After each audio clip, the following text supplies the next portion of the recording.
Hello আম্মু, কি হইছে কান্তাছিস কেন? আম্মু তোমার জামাই আজকে আমার বাপ মা তুলে গালিগালাজ করছে। আরে বাবা, সংসার জীবনের কমায় তোর বাপে মানে কত গাইলে দেহস না, একটু ধৈর্য ধর। আচ্ছা ঠিক আছে। হ্যালো আম্মু, আম্মু তোমার জামাই আজকে আমার গায়ে হাত তুলছে, আরে স্বামী একটু মারতেই পারে।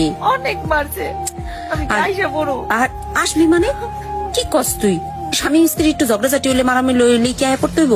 একটা বাচ্চা হইলে সব ঠিক হয়ে যাবো, বুঝছস? টিক্কা থাক। হ্যালো আম্মু, তোমরা তো কইলা একটা বাচ্চা হলে ঠিক হয়ে যাবে, বাচ্চা তো হয়েছে আর ঠিক হয় নাই। আরে বাবা, তোর ধৈর্য না আসলেই কম, ছোটবেলা তোর ধৈর্য কম ছিল। আমারে মারে, খালি মারে, বাচ্চাটার দিকেও খেয়াল নাই। রে দুই এক বেটা মেজাজ গরমই থাকে, বেটার কাম করে আহে, বুঝোস না? টিক্কা থাক, টিক্কা থাক। হ্যালো আম্মু, আজকে আমার শাশুড়ি আমারে মারছে, আমার ননদ অনেক কথা কইছে। আরে বাবা, তোর দাদি ফুবু আমার কম কইতে